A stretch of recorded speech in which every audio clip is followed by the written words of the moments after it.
नमस्कार दोस्तों, UP top news में आपका स्वागत है। तो चलिए नजर डालते हैं आज की 25 टॉप बड़ी खबरों पर। लेकिन दोस्तों, उससे पहले हमें कमेंट में जरूर बताएं कि आप यह वीडियो किस जिले से देख रहे हैं, और साथ ही चैनल पर नए हैं तो चैनल को भी सब्सक्राइब जरूर कर ले। सोना और चांदी खरीदने वालों के लिए राहत भरी खबर है। इस हफ्ते सोने और चांदी की कीमतों में काफी गिरावट दर्ज की गई है। चांदी के भाव करीब 5,000 रुपए तक नीचे आ गए हैं, जबकि सोने के दाम में भी कमी देखने को मिली है। कीमतों में गिरावट से ग्राहकों को फायदा मिल सकता है।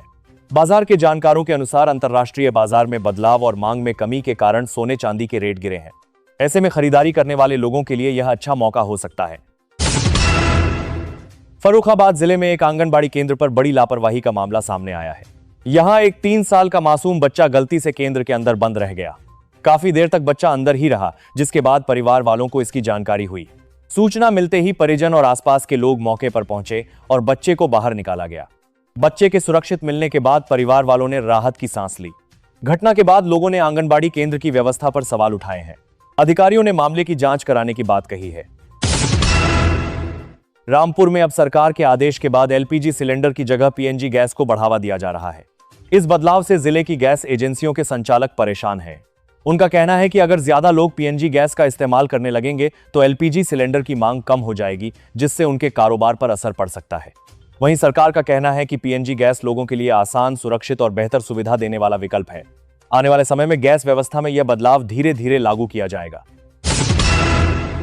गोरखपुर के लोगों को जल्द बड़ी सौगात मिलने वाली है।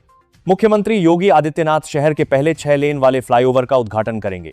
इस फ्लाईओवर के शुरू होने से शहर में ट्रैफिक जाम काफी कम होगा और लोगों का सफर आसान व तेज हो जाएगा। रोज आने जाने वाले लोगों को भी बड़ी राहत मिलेगी। प्रशासन ने उद्घाटन की तैयारियां पूरी कर ली हैं। लोगों को उम्मीद है कि इस फ्लाईओवर से शहर का विकास और तेज होगा और आने जाने में काफी सुविधा मिलेगी। उत्तर प्रदेश में मानसून फिर से तेज हो गया है। मौसम विभाग ने लखनऊ समेत करीब 50 जिलों के लिए ऑरेंज अलर्ट जारी किया है। अगले 4 दिनों तक कई जगह हल्की से बहुत भारी बारिश हो सकती है। तेज हवा चलने और बिजली गिरने की भी संभावना है। लोगों से जरूरत होने पर ही घर से बाहर निकलने और मौसम विभाग की सलाह मानने को कहा गया है। बारिश से गर्मी से राहत मिलेगी, लेकिन जलभराव और सड़क पर परेशानी भी हो सकती है। रक्षाबंधन से पहले डाक विभाग ने भाइयों और बहनों के लिए अच्छी सुविधा शुरू की है। अब राखी भेजने के लिए खास वाटरप्रूफ लिफाफे मिलेंगे। इससे बारिश होने पर भी राखी भीगकर खराब नहीं होगी और सुरक्षित अपने भाई तक पहुंच जाएगी। डाक विभाग का कहना है कि इस बार लोग बिना किसी चिंता के डाक से राखी भेज सकते हैं। इससे समय पर और सुरक्षित तरीके से राखी पहुंचाने में आसानी होगी। लखनऊ के अलीगंज में जिस बिल्डिंग में कुछ दिन पहले आग लगी थी, अब उस पर बड़ी कार्रवाई होने वाली है। जांच में पता चला कि बिल्डिंग का कुछ हिस्सा नियम के खिलाफ बनाया गया था, इसलिए अब उस अवैध हिस्से को तोड़ने की तैयारी शुरू कर दी गई है। अधिकारियों का कहना है कि लोगों की जान की सुरक्षा सबसे जरूरी है। आगे से जो भी नियम तोड़ेगा उसके खिलाफ भी सख्त कार्रवाई की जाएगी। जनता दल यानी जेडीयू ने उत्तर प्रदेश विधानसभा चुनाव लड़ने की तैयारी तेज कर दी है। पार्टी अपने संगठन को मजबूत बनाने में जुट गई है। इसके लिए जगह जगह कार्यकर्ताओं के साथ बैठकें की जा रही हैं और चुनाव की तैयारी की जा रही है। जेडीयू का कहना है कि वह कई सीटों पर अपने उम्मीदवार उतारेगी। पार्टी का लक्ष्य ज्यादा से ज्यादा लोगों तक पहुंचना, नए लोगों को अपने साथ जोड़ना और चुनाव में अच्छा प्रदर्शन करना है। गाजियाबाद में कांवड़ यात्रा को देखते हुए बिजली विभाग ने सुरक्षा की तैयारी शुरू कर दी है। यात्रा के रास्तों में लगे बिजली के खंभों को पीवीसी कवर से ढका जा रहा है, ताकि कांवड़ यात्रियों को किसी तरह का खतरा न हो। विभाग के कर्मचारी जगह जगह जाकर खंभों की जांच कर रहे हैं। अधिकारियों ने बताया कि यात्रा के दौरान बिजली से जुड़ी कोई परेशानी न आए, इसके लिए पहले से ही सभी इंतजाम किए जा रहे हैं। प्रशासन यात्रियों की सुरक्षा को लेकर पूरी तरह सतर्क है। अलीगढ़ का नाम बदलकर हरिगढ़ करने की बात को लेकर फिर से चर्चा शुरू हो गई है। इस मुद्दे पर भाजपा और समाजवादी पार्टी आमने सामने आ गई हैं। भाजपा के नेता नाम बदलने की बात कर रहे हैं, जबकि सपा के नेता इसका विरोध कर रहे हैं। दोनों पार्टियां अपने अपने पक्ष में बात कह रही हैं। अब इस मुद्दे को लेकर प्रदेश की राजनीति फिर गर्मा गई है और लोगों के बीच भी इसकी चर्चा हो रही है। उत्तर प्रदेश सरकार काम करने वाली महिलाओं की सुविधा बढ़ाने जा रही है। अब जिन दफ्तरों और जगहों पर ज्यादा महिलाएं काम करती हैं, वहां छोटे बच्चों को रखने और उनकी देखभाल करने की व्यवस्था की जाएगी। इससे महिलाओं को अपने बच्चों की चिंता नहीं रहेगी और वे आराम से अपना काम कर सकेंगी। सरकार का कहना है कि इस कदम से महिलाओं को अच्छा और सुरक्षित माहौल मिलेगा, जिससे उन्हें नौकरी करने में आसानी होगी। बाराबंकी जिले के सरकारी स्कूलों में पढ़ने वाले 2,19,000 बच्चों को स्कूल यूनिफॉर्म, जूते, मोजे और दूसरी जरूरी चीजों के लिए सरकार की तरफ से पैसे दिए जाएंगे। इसके लिए बच्चों और उनके माता पिता की जानकारी की जांच यानी डायरेक्ट बेनिफिट ट्रांसफर सत्यापन का काम शुरू हो गया है। सत्यापन पूरा होने के बाद सरकार पैसा सीधे अभिभावकों के बैंक खाते में भेजेगी। शिक्षा विभाग ने स्कूलों को जल्द से जल्द यह काम पूरा करने के निर्देश दिए हैं ताकि बच्चों को समय पर इसका लाभ मिल सके। उत्तर प्रदेश में सोमवार से सभी ब्लॉक प्रमुख ब्लॉक का काम संभालेंगे। उनका पुराना कार्यकाल खत्म हो गया है, लेकिन नए ब्लॉक प्रमुख चुने जाने तक वही जिम्मेदारी निभाएंगे। गांव में सड़क, नाली, पानी और दूसरे विकास के काम पहले की तरह चलते रहेंगे। सरकारी योजनाओं का काम भी नहीं रुकेगा। सरकार का कहना है कि इससे लोगों को किसी तरह की परेशानी नहीं होगी और सभी जरूरी काम समय पर होते रहेंगे। अंबेडकर नगर जिले में स्मार्ट मीटर लगने के बाद कई बिजली उपभोक्ताओं को परेशानी का सामना करना पड़ रहा है। जिले में करीब 4000 घरों का अभी तक बिजली बिल नहीं बन पाया है। बिल नहीं आने से लोग परेशान हैं और उन्हें समझ नहीं आ रहा कि कितना भुगतान करना है। कई उपभोक्ता अपनी समस्या लेकर बिजली विभाग के कार्यालय पहुंच रहे हैं। अधिकारियों का कहना है कि समस्या की जांच की जा रही है और जल्द ही सभी उपभोक्ताओं का सही बिल जारी कर दिया जाएगा। अलीगढ़ में विकास प्राधिकरण ने अवैध कॉलोनी पर बड़ी कार्रवाई की है।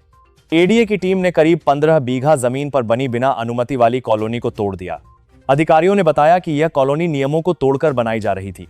जेसीबी की मदद से वहां बने अवैध निर्माण हटाए गए। एडीए ने लोगों से कहा है कि जमीन या प्लॉट खरीदने से पहले पूरी जांच जरूर कर लें ताकि बाद में परेशानी न हो।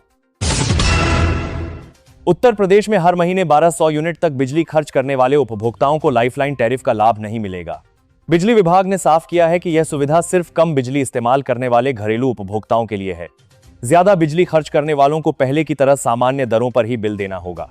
विभाग का कहना है कि इस व्यवस्था का मकसद जरूरतमंद और कम खपत वाले परिवारों को राहत देना है। झांसी में एक बड़ा हादसा होने से बच गया। गुजरात से बिहार जा रहे नाइट्रोजन गैस के टैंकर में अचानक गैस लीक होने लगी। गैस लीक होने का पता चलते ही ड्राइवर ने तुरंत टैंकर को सड़क किनारे सुरक्षित जगह पर रोक दिया और इसकी जानकारी अधिकारियों को दी। सूचना मिलते ही टीम मौके पर पहुंची और गैस रिसाव को रोकने का काम शुरू किया। ड्राइवर की सतर्कता और सही समय पर लिए गए फैसले से बड़ा खतरा टल गया। इस घटना के बाद लोगों ने राहत की सांस ली। अयोध्या में बने भव्य राम मंदिर की सुरक्षा व्यवस्था को और बेहतर किया जा रहा है। मंदिर की सुरक्षा में लगे कर्मचारियों की सैलरी भी बढ़ाई गई है, जिससे उन्हें काम करने में और सुविधा मिलेगी। प्रशासन का कहना है कि मंदिर में आने वाले लाखों श्रद्धालुओं की सुरक्षा सबसे जरूरी है। इसी को ध्यान में रखते हुए सुरक्षा के इंतजाम लगातार बढ़ाए जा रहे हैं। मंदिर परिसर में तैनात कर्मचारी पूरी जिम्मेदारी के साथ अपनी ड्यूटी निभा रहे हैं। आने वाले समय में सुरक्षा व्यवस्था को और मजबूत किया जाएगा ताकि श्रद्धालु बिना किसी परेशानी के दर्शन कर सकें। उत्तर प्रदेश में बुजुर्ग और दिव्यांग लोगों के लिए सरकार एक नई सुविधा शुरू करने जा रही है। अब जिन लोगों को चलने फिरने में परेशानी होती है, उन्हें राशन लेने के लिए दुकान तक नहीं जाना पड़ेगा। सरकार उनके घर तक मुफ्त अनाज पहुंचाएगी। इस सुविधा से बुजुर्ग और दिव्यांग लोगों को काफी राहत मिलेगी। सरकार का कहना है कि हर जरूरतमंद तक समय पर राशन पहुंचाना ही इसका मुख्य उद्देश्य है, ताकि किसी को परेशानी न हो। अलीगढ़ से गायब हुई 4 लड़कियों को पुलिस ने पानीपत रेलवे स्टेशन से सुरक्षित खोज निकाला। लड़कियों के लापता होने की जानकारी मिलने के बाद पुलिस ने उनकी तलाश शुरू की थी। जांच के दौरान पुलिस को उनके पानीपत में होने की जानकारी मिली, जिसके बाद टीम ने वहां पहुंचकर सभी को बरामद कर लिया। पुलिस ने लड़कियों को वन स्टॉप सेंटर भेजा, जहां उनकी देखभाल की गई। पुलिस की इस कार्रवाई से परिवार वालों को बड़ी राहत मिली है।